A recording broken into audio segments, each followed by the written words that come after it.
Үйлеріңізде асқабақ болса, дәл осы өте дәмді етті пирогты жасап көріңіздер. Дәмі енді тіл үйіреді және қамырын әкелсеңіздер жұп-жұмсақ. Ең алдымен ұнның үстіне қопсытқыш тұзымызды салып араластырып, сары майымызды салып, қолымызбен крошка жасап алатын боламыз. Қаймағымызды салып, жақсылап қолға жабыспайтын тесто илеп, 10-15 минутқа тындыратын боламыз. Мен салмасына асқабақ, жуа және фаршты салдым.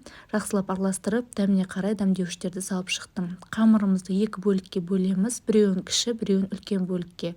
Ұнымызды сеуіп отырып, осылайынан осындай жұқалықта жайып аламыз. Формамызға салып, салмамызды салып, бетіне, егер фарштарыңыз майлы болмаса, кішкене май салып шықсаңыздар болады. Жанын түйіп, бетіне жұмыртқаны жағып, ортасын осылайынан кесіп алыңыздар.